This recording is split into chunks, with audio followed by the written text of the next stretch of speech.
Welcome everyone, I'm AngloV the Polish guy, and in this video I will show you the last of the T3 destroyer feats for C2 wormholes. This time the Hecate feat idea by Ranzera.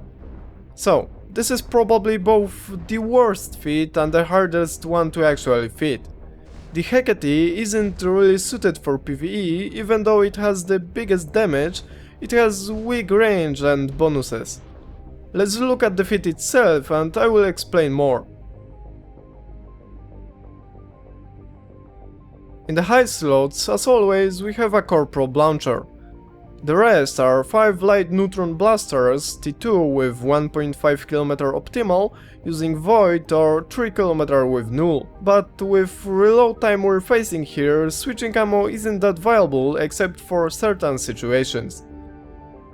Mid slots are a cap recharger and a Republic fleet small cap battery, since the cap on this ship is really bad without them. Next is a meta tracking computer, not a T2 because of my skill limitations. Finally, a 1MN meta afterburner, not T2 because of power grid issues. In low slots we have a faction small armor repairer, 2 magnetic field stabilizers, and an energized explosive membrane to patch the explosive armor tank hull. Rigs are T1 and a T2 nano pumps to up the tank, and a capacitor control circuit to help manage the cap. I also had to use a 3% power grid implant to fit all of this, which left me with 0.4 of power grid. In total, the feat does around 424 damage with void and tanks up to 141 DPS with cap up to 3 minutes 43 seconds. Overall, the tanking is fairly bad, as we will see in a moment. I decided to put off testing wormhole effects for now, to do it in a separate video for other T3 destroyers too. For now we have a standard C2 wormhole and we're starting off with a perimeter hangar anomaly. After warping in, I needed to get into range of all the enemies. This Hecate is slowest of all the T3 destroyers I tested, so it takes more time. First thing to do is destroy the frigates here. They don't exactly get into range that I would be effective on their own, so I decided to chase them and later switch over to null ammo. When the damage gets applied, they die quickly. At this range I still get a lot of damage applied to me from the cruisers because of both low angular and a big signature radius that I can't reduce with defense mode like the Confessor. Because of that, the Hecate gets the most damage applied to it of all T3 destroyers. My armor amount is also significantly lower than the Confessor, so I have to pay closer attention to my armor. Combining all those issues, tanking the Hecate here is very hard and not too forgiving. When I get into range of a cruiser, it gets destroyed really quickly, showing off the raw DPS of the Hecate. It takes a while to actually get into range though, which is really annoying. The ship feels real sluggish and I can't raise my inertia by switching over to propulsion mode, since I either have to extend my range with sharpshooter mode or use defense mode to tank properly. I find myself pulsing my armor repairer a lot more often than I'm comfortable with. At this point I still try to extend my range by switching ammo types on the approach, but the reload time causes me to lose some damage anyway, so I'm not sure it's worth it for anything else than dealing with frigates.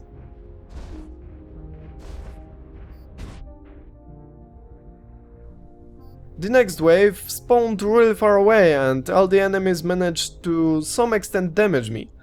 The approach took quite a while too.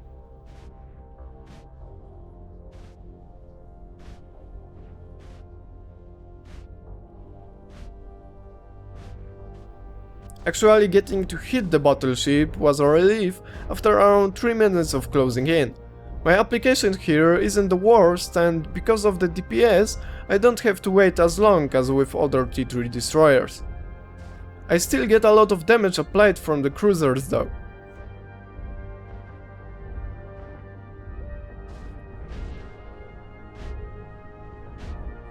When I got in range to the cruisers, those also died fast. Getting there took ages though.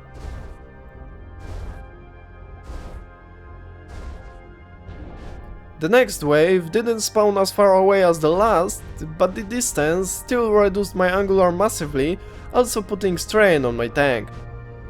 I went for the battleship first, even though it wasn't that much of a threat with its low application on me. I also forgot to turn off my cap repairer here, but surprisingly, it didn't eat up all of my cap as fast as I expected.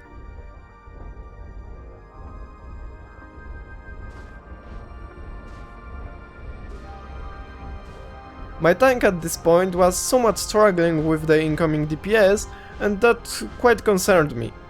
This ship tanks real badly, even despite being in defense mode. Coming out of defense mode got me into a scary situation where my armor was hovering around 30 to 40%. At least my rep managed to catch up when I got closer and raised my angular.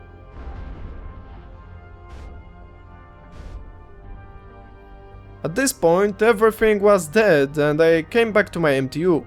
I probably should have warped off and back in, but I was too frustrated with low performance of this feat to think about it. In total, the site took 21 minutes or so for around 16 million in blue loot. Comparing to other T3 destroyers 16 minutes or so, this site took a lot longer. My next site is a Forgotten Perimeter Gateway relic. Here I also have to get closer from the warping point. One added difficulty is the newts coming from the rat that is the trigger to the next wave, so with how bad the cap is, it might get difficult to tank. The rats came closer on their own, so I didn't have to go too far. My tank was struggling, but I managed to start destroying the enemies. Of course, going between them after that took a long time. With the newts and all the incoming damage, my cap was getting quite low. I wasn't sure if I could keep up too long like this. I managed to get rid of some incoming damage just in time to not need to warp off. A minute longer of that and I would run out of cap.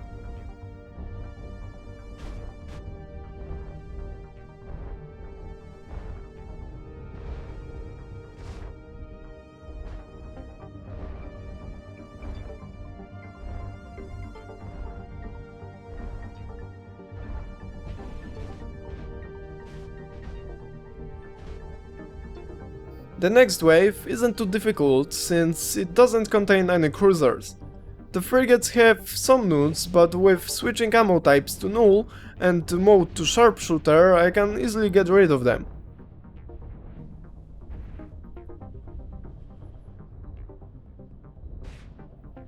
It again took some time to get in range to the battleship, but once there I could easily grind it down.